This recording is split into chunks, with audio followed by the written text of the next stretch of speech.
जय हिंद दोस्तों, स्वागत है आपका हमारे YouTube channel target classes Shahdol में। आज का हमारा टॉपिक MPPSC यूनिट 10 में जनजाति से संबंधित है, जिसमें आज हम पढ़ने वाले हैं कोल जनजाति। तो कोल जनजाति से रिलेटेड मैं आपको सारे फैक्ट यहाँ पर बताने वाला हूँ, तो वीडियो को अंत तक देखिएगा। और अगर वीडियो पसंद आए तो हमारे इस चैनल को, YouTube चैनल को सब्सक्राइब करिए और शेयर करिए। तो चलिए बात करेंगे हम कोल जनजाति। तो कोल जनजाति जो है वो मुंडा समूह की सबसे प्राचीन जनजाति, याद रखिएगा, मुंडा समूह की सबसे प्राचीन जनजाति कोल जनजाति है। कोल, भील व गोंड जनजाति के बाद मध्य प्रदेश की तीसरी सबसे बड़ी जनजाति है। तो भील और गोंड के बाद जो सबसे बड़ी, तीसरी सबसे बड़ी जनजाति है मध्य प्रदेश की, वो है कोल जनजाति। कोल जनजाति ऑस्ट्रिक परिवार से संबंधित है। मैक्स मूलर ने कोल जनजाति को कोल या कोलेरियन कहा था, याद रखिएगा। मैक्स मूलर ने क्या कहा था? कोल या कोलेरियन। किसने कहा था? मैक्स मूलर ने। अब आगे बात करेंगे इनके भौगोलिक विस्तार की। तो कोल जनजाति मध्य प्रदेश के बघेलखंड क्षेत्र के सीधी, शहडोल, सतना, जबलपुर और भी जिलों में निवासरत है। इसके अतिरिक्त राजगढ़ और मंडला जिलों में भी इनकी जो निवास संख्या है वो बहुत ज़्यादा है। मूल स्थान की अगर हम बात करें तो मध्य प्रदेश के रीवा जिले के वर्दी राजा, याद रखिएगा, वर्दी राजा क्षेत्र के कुलारी गांव को ये अपना मूल स्थान बताते हैं। ऐसी मान्यता है कि कोल जनजाति के पूर्वज रीवा रियासत के स्वामी थे। इनकी उत्पत्ति की बात की जाए तो कोल का जो शाब्दिक अर्थ होता है वो होता है मानव।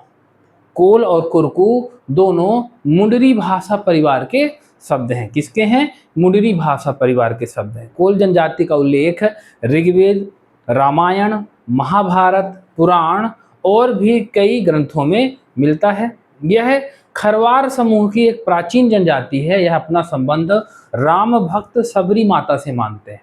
महर्षि पाणिनि के अनुसार कोल शब्द कुल से निकला है, जो समस्त भाव बोधक है।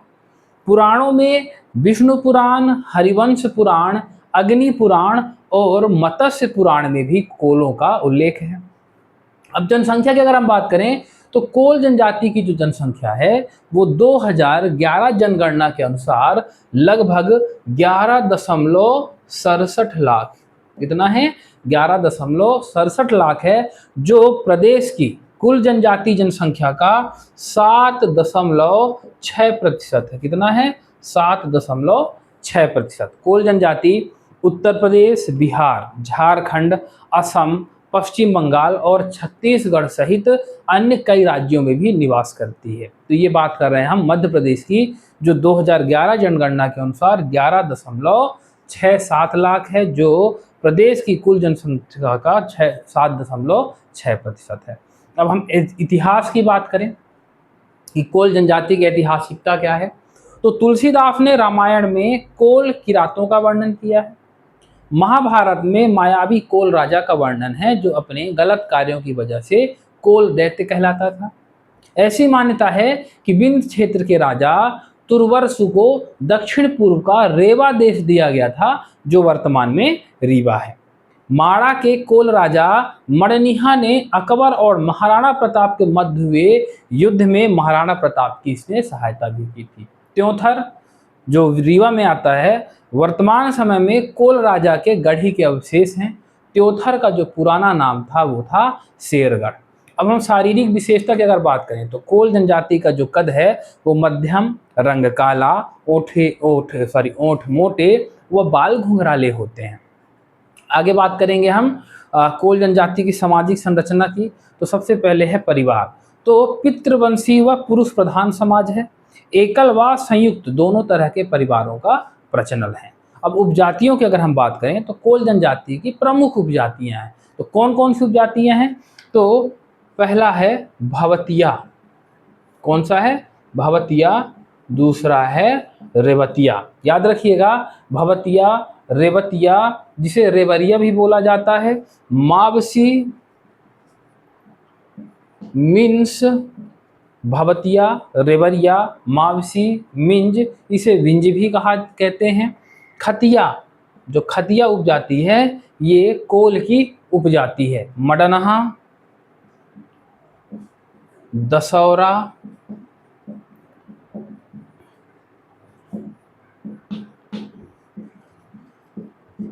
तो भवतिया, रेवरिया, रेवतिया, मावसी, मिंज, विंज, खतिया, मडनहा, दशौरा, कगबारिया और ठकुरिया। कगबारिया और ठकुरिया, तो ये कोल जनजाति की क्या हैं, उपजातियां हैं। अब हम बात करेंगे कि कोल जनजाति को जो है दो उपवर्ग में बांटा गया। कौन कौन से उपवर्ग हैं, तो रौतिया और रौतले, याद रखिएगा, रौतिया और रौतले दो उपवर्ग हैं। कोलों में कुर, करी, कुल या बाज को गोत्र की संज्ञा दी जाती है। सामाजिक संगठन की बात करें तो कोल जनजाति की पंचायत को गोहिया कहा जाता है। पंचायत के प्रमुख व्यक्ति मुखिया, बरुआ, भुईहारवा, नियुतिहा है। इस जनजाति में कई गांवों की एक समिति होती है जिसके द्वारा गांव का विकास कार्य तथा इनके मध्य विवादों का निपटारा किया जाता है। कोल जनजाति के मुखिया को मुकद्दम कहा जाता है, याद रखिएगा, मुकद्दम। पंचायतों द्वारा सुनाए गए दंड को कोल समाज में कोदई भाजी कहा जाता है। कोल जनजाति की पंचायत की बात करें तो इनमें होता है मुखिया। कोल जनजाति के गांव या टोला का प्रधान मुखिया कहलाता है। यह गांव का सर्वोच्च प्रशासनिक अधिकारी होता है, याद रखिएगा, मुखिया जो है वो गांव या टोला का प्रधान होता है और ये गांव का सबसे सर्वोच्च उत्तराधिकारी है। मुखिया को चौधरी, महतो या गोटिया भी कहा जाता है। यह गांव के सभी विवादों का निपटारा करता है, वह शासकीय करों की वसूली भी करता है। दूसरा है बरुआ। बरुआ कोल का धार्मिक प्रधान होता है। परिवार में किसी प्रकार की विपदा आने पर बरुआ से परामर्श किया जाता है। कोल जनजाति के व्यक्ति का बरुआ पर अत्यधिक विश्वास होता है। तीसरा है भुईहार।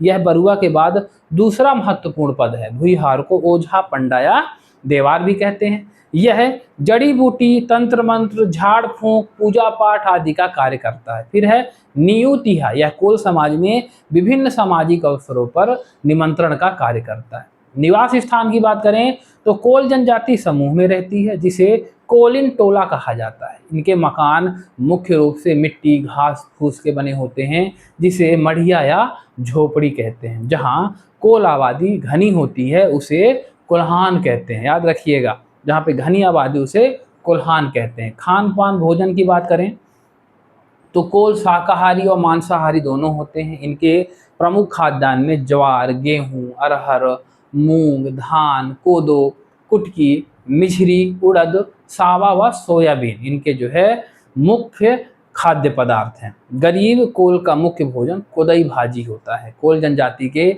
दैनिक जीवन में मदाइन या मदिरा का विशेष महत्व है। वस्त्र और आभूषण की बात करें तो पुरुष कुर्ता, धोती व साफा पहनते हैं। महिलाएं धोती व बंडी पहनती हैं। महिलाएं गले में सुता, गुड़िया माला आदि का प्रयोग करती हैं।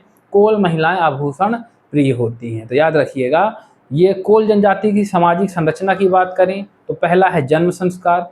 कोल जनजाति में लड़के के जन्म को शुभ माना जाता है। जन्म के 12वें दिन नामकरण किया जाता है। इस दिन सोहर गीत गाए जाते हैं। मुंडन संस्कार की अगर हम बात करें तो बच्चे के 3 वर्ष की अवस्था पूर्ण होने पर रामनवमी या बसंत पंचमी के दिन बच्चे का मुंडन संस्कार संपन्न किया जाता है। मुंडन संस्कार से मतलब है बाल को साफ करना। विवाह प्रथा की बात करें तो कोल जनजाति में जो है मंगनी विवाह को सर्वोत्तम माना जाता है। याद रखिएगा, यहाँ मंगनी विवाह, राजी बाजी विवाह जो है कई प्रकार के विवाह होते हैं जिसमें मंगनी विवाह को सबसे ऊपर माना गया है। कोल जनजाति के विवाहों में क्षेत्र बहिर्विवाही नियम का पालन होता है जिसके कारण विवाह दूसरे गांव से कुरही में होता है। फिर मृत्यु संस्कार की बात करें तो कोल जनजाति में मृत्यु संस्कार में दाह संस्कार का प्रचलन है। कम उम्र के बच्चों व अविवाहितों को दफनाया जाता है। कोल जनजाति में महिलाएं मृत्यु यात्रा में शामिल होती हैं। फिर गुदना कला की बात करें तो कोल महिलाएं गुदना प्रिय होती हैं। इस जनजाति में गुदना कला एक प्रतीक चिन्ह के रूप में प्रयोग किया जाता है। इसमें महिलाएं शरीर के अंगों जैसे थोड़ी, बाँ, हाथ, पैर और इसमें क्या करती है, गुदना गुदवाती है। गुदना लिखने वाली स्त्रियों को गोदनहार कहा जाता है। याद रखिएगा, जो गुदना गोदने वाली होती है उसको गुदनहार कहा जाता है। अब हम आगे बात करेंगे कोल जनजाति से चीज़ों में, तो गुदनहार के अलावा जो है इनके हम सांस्कृतिक परंपराएं की बात करते हैं जिनमें है नृत्य। नृत्य की अगर हम बात करें तो कोल जनजाति नृत्य प्रिय जनजाति है। इनका प्रमुख नृत्य कोल दहका है। इसके अलावा केहरा, दौतलिया, नारदी आदि नृत्य होते हैं। कोल जनजाति को संगीत भी अधिक प्रिय है। यह मुख्य रूप से सोहर गीत, विवाह गीत, नर्ती गीत, दादर गीत, भगत गीत, फाग गीत, कजली टप्पा और देव गीतों का गायन करते हैं। कोल जनजाति के प्रमुख नृत्य में कोल जनजाति के जो प्रमुख नृत्य में कोल दहका है। कोल दहका कोल जनजाति का प्रिय नृत्य है। कोल जनजाति खुशी के सभी अवसरों पर यह नृत्य करते हैं। इसे कोल्हाई नृत्य भी कहा जाता है। फिर है केहरा। इसका प्रचलन बघेल खंड में है। केहरा में स्त्री और पुरुष दोनों अलग अलग शैली में नाचते हैं। फिर है दौतलिया, नारदी नृत्य, जो स्त्रियों द्वारा किया जाने वाला नृत्य होता है। राज्य स्तरीय कोल जनजाति विकास अभिकरण 6 जून 2011 को जो है स्थापित किया गया। इसका उद्देश्य कोल जनजाति के विकास के लिए पृथक रूप से शैक्षणिक व आर्थिक विकास जिला स्तर पर कोल जनजाति के विकास के लिए जनजाति विकास प्रकोष्ठ का गठन किया गया। कोल जनजाति के प्रमुख गीत की हम बात करें, जैसे सोहर गीत तो बच्चों के जन्म के समय गाए जाते हैं। विवाह गीत वैवाहिक समारोह में गाया जाने वाला गीत, जैसे सुहाग, गारी, सजनई आदि है। दादर गीत की बात करें तो बारात आगमन पर पुरुषों द्वारा गाया जाने वाला गीत है। भगत गीत नवरात्रि पर गाया जाने वाला गीत है। फाग होली के अवसर पर गाया जाने वाला गीत है। उत्सव पर्व की हम बात करें तो कोल जनजाति के प्रमुख उत्सव पर्व दिवाली, हरियाली अमावस्या, नाग पंचमी, जन्माष्टमी, तीज, नव दुर्गा, खिचरहाई, शिवरात्रि, मकर संक्रांति और नवरागी है। तो याद रखिएगा, जो हिंदू धर्म के जितने भी उत्सव हैं कोल जनजाति के द्वारा मनाए जाते हैं। पर्व और त्यौहार की बात करें, इनकी विशेषता जिनमें है हरियाली अमावस्या। ये सावन के महीने में मनाया जाता है। इस दिन भगवान के सामने सुखी जीवन जीने की कामना करते हैं। नाग पंचमी, इस दिन नाग देवता को दूध पिलाकर पूजा की जाती है, ऐसी मान्यता है। जबकि नाग या सर्प दूध नहीं पीते, लेकिन मान्यता है कि दूध पिला करके इनकी पूजा करनी है।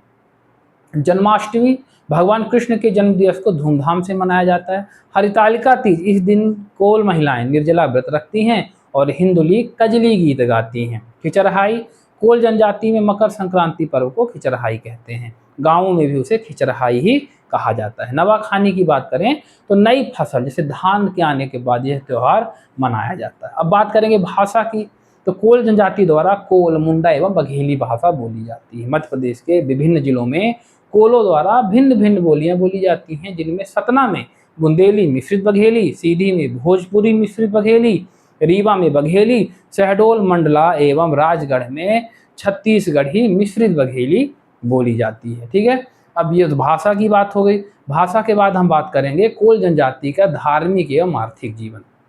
तो धार्मिक जीवन की बात करें तो कोल जनजाति में देवी देवताओं संबंधी कई कथाएं प्रचलित हैं, जो उनके धार्मिक विश्वास से जुड़ी हुई है। प्रमुख देवताओं में शारदा माई, बड़का देव, सन्यासी देव, घासी घमसान, बनसती देवी, अहीर बाबा, ठाकुर देव। शारदा माई बघेल क्षेत्र में कोल जनजाति द्वारा इनकी पूजा होती है। बड़का देव, ये जनजाति महादेव की बड़का रूप में पूजा करती है। सन्यासी देव को विभिन्न बाधाओं को गांव में प्रवेश पर रोक लगाने वाला माना जाता है, उनकी जो है पूजा की जाती है। घासी घमसान, ये कोल जनजाति के पूर्वज है, पुत्र कामना के लिए इनकी पूजा की जाती है। बनसती देवी वनस्पति देवी के रूप में इनकी पूजा की जाती है। अहीर बाबा घर के सबसे बड़े देवता होते हैं। जमीन में मिट्टी के 2 शिवलिंग जैसी आकृति बनाकर इनकी पूजा की जाती है। ठाकुर देव ग्राम देवता व ग्राम रक्षक। ठाकुर देव के भाव बरुआ पर आते हैं। दैवी आपदाओं से ये गांव की रक्षा करते हैं, ऐसा कोल जनजाति के लोगों का मानना है। आर्थिक जीवन की बात करें, जिनका मुख्य व्यवसाय कृषि है। वन उपज बिक्री मजदूरी करते हैं। कोयले की खदानों में भी ये काम करते हैं। तो इस तरीके से जो है कोल जनजाति के बारे में मैंने आपको सारी चीज़ें बता दी। जितने भी फैक्ट थे, जितना डिटेल था MPPSC यूनिट 10 से रिलेटेड, मैंने आपको सारे फैक्ट जो है इस वीडियो में आपको बता दिया है। तो वीडियो को पूरा देखिए, अच्छे से समझ करके नोट्स मुँह से आप नोट कर सकते हैं।